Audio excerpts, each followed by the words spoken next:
선거관리위원회입니다. 고위직 자녀 특혜 채용 의혹에 대해서 선관위 자신들은 행정기관이 아니어서 감사원의 감사를 못 받는다 이런 입장이었는데 비판 여론이 상당했죠. 그래서 입장을 선회할 듯한 분위기입니다.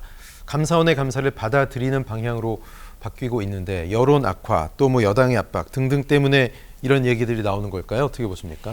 우선 느낌상으로는 이제 채용 비리니까 네. 그것도 뭐 한두 명이 아니잖아요. 예. 그리고 현재까지 뭐 10명 정도라고 하는데 더 있을 수도 있고. 네. 그래서 이제 감정선으로는 감사 받아야 된다 이렇게 생각하시는 국민들이 많을 네. 거예요. 네. 그런데 이미 이제 정치적 싸움이 돼버렸거든요. 예. 그래서 여론에서는 선관위가 질타를 당하고 있고, 그러니까 선관위에서 그냥 이 뭐라 그럴까요? 이제 법적인 기준을 갖고 우리는 직무감찰 받을 수가 없다. 네. 이렇게 했지만 예. 특정해서 제한적으로 채용 비리에 한해서 받을 가능성이 저는 있다고 봅니다. 예. 근데 저 개인적으로는 이미 그게 소용없는 것이 네. 수사가 될 거 아닙니까? 그렇죠. 그리고 권익위에서 전수조사하겠다는 거 아니에요. 네. 그래서 감사원 감사가 이미 실효적이지는 않아요. 네. 이미 수사 단계로 이제 갈 텐데. 예. 그리고 권익위는 이미 조사 착수를 했고. 네네. 그래서 그래도 여론에서 이제 밀리고 질타를 당하고 있기 때문에 특정 감사, 제한적인 감사를 수용할 가능성이 있다고 봅니다. 예, 이 사안에 대해서 국민의힘, 노태학 선관위원장 외 선관위원 전원 사퇴 주장하고 있는데요. 직접 정치권 목소리 들어보시죠. 선관위원장을 사퇴하는 것이 선관위의 쇄신을 앞당기는 것입니다. 자정의 목소리를 내지 못하고 한 몸처럼 선관위 쇄신을 막고 있는 선관위원들도 전원 사퇴해야 합니다.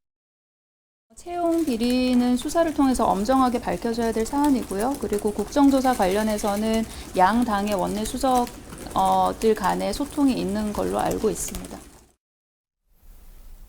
네, 총선이 한 10개월 정도밖에 남지 않았기 때문에 선관위원 전원 사퇴, 선관위원장 사퇴 이런 것들이 혹시라도 선거 관리에 공백이 있지 않을까 이런 우려도 좀 있는데 어떻게 보십니까? 문제없이 총선 치른다고 보는 걸까요? 이미 정치적인 싸움으로 국민의힘이 만들어 버렸어요. 네. 지금 채용 비리를 저지른 사람들이 선관위원들이 아니잖아요. 예. 사무총장, 차장 뭐 이런 분들이거든요.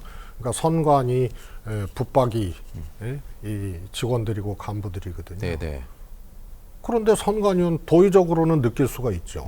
그리고 선관위원장을 포함해서 선관위원장이 풀타임 잡이 아니잖아요. 네. 대법관이잖아요. 그렇죠. 그래서 관례적으로 대법관이 선관위원장을 대법관 중에 하게 돼 있잖아요. 예. 그래서 여기는 채용 비리를 한 사람들이 아니거든요. 그래서 도의적인 책임을 요구를 할 수가 있어요. 네. 근데 왜 9명 전원 사퇴를 국민의힘은 요구를 할까? 그래서 선관위를 정치적으로 바꿔버리겠다는 얘기예요. 대통령이 3명 하잖아요.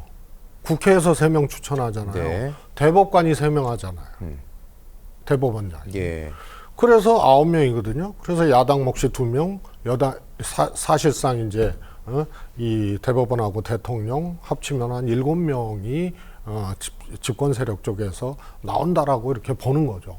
그러니까 채용 비리 당사자들도 아닌데 전원 사퇴를 얘기하고 있어요. 선관위원장 사퇴만 얘기하는 것도 아니고 네. 이미 정치적인 의도가 있는 거죠. 네. 그리고 대법원장 임기가 9월입니다. 6년이잖아요. 예. 그러니까 올 9월이 이제 대법원장을 교체해야 될 시기거든요. 네. 그러면은 새 대법관 임명 절차에 들어가면 3개월 후면은 이제 바뀌어야 되는 거예요. 네. 그러면은 이게 벌써 계산이 나오는 거죠. 그래서 정치 싸움으로 갖고 들어가는 거예요. 윤석열 대통령이 3명 하잖아요. 대법원장 임기 이제 6달 남았거든요. 예. 이제 인선 들어가고 인선 절차 이제 들어가야 되거든요. 그러면은 6명 아니에요. 네. 그래서 선관위원 임기가 안 되니까 전원 사퇴해야 새 대법원장이 3명 하고 그 다음에 대통령이 3명 하고 네. 이러면은 이제 굳이 얘기하면은 정치적인 계산상 이렇게 하겠다는 거예요. 그래서 이거는 올바른 해법도 아니고 정치 싸움으로 이 문제를 끌어들이는 포인트들이 전원 사퇴다. 네. 그리고 대법원장 임기하고 대통령 추천목하고 네. 이런 것을 따져봤을 때 네. 현재 선관위원 임기하고 안 맞거든요. 예. 그러니까 전원 사퇴를 얘기한다라고 할 수밖에 없는 거예요. 예. 그래서 시작은 채용 비리로 된 건데 네, 정치 싸움. 싸움은 정치 싸움으로 되고 예. 숫자 싸움으로 된 거죠. 그래서 국민의힘의 제 문제 제기 방식이나 이 문제를 보는 방식이 예. 매우 우려스럽고 잘못됐다. 예. 지금 말씀하시는 그런 일환으로 김기현 대표 얘기가 있는데 민주당과 선관위의 관계 설정에 대해서 뭔가 좀 공격을 하고 있습니다. 선관위 민주당 공생적인 동업 관계 아니냐. 선관위는 주요 선거 때마다 민주당에 유리하도록 편파적인 해석을 했고 고위직들이 겁없이 과감하게 고용 세습을 저지를 수 있었던 이유다 이렇게 얘기하고 있습니다. 자, 이번 지적은 뭐 선관위도 민주당도 그냥 넘어갈 문제가 아닌 것 같은데 어떻게 보십니까? 이 발언 목적, 메시지가 뭐가 전하고 싶었을까요? 아니, 그러니까 민주당이 선관위하고 소위 말해서 동업 관계다. 네. 그리고 주요한 사업마다 선관위에 유리한 해석, 예. 선관위의 도움을 받았다 이러는데 그 근거를 제시를 해야죠. 예, 예. 제가 보기에는 아마 선거법으로 이 문제되고 했던 게 민주당이 더 많을 거예요.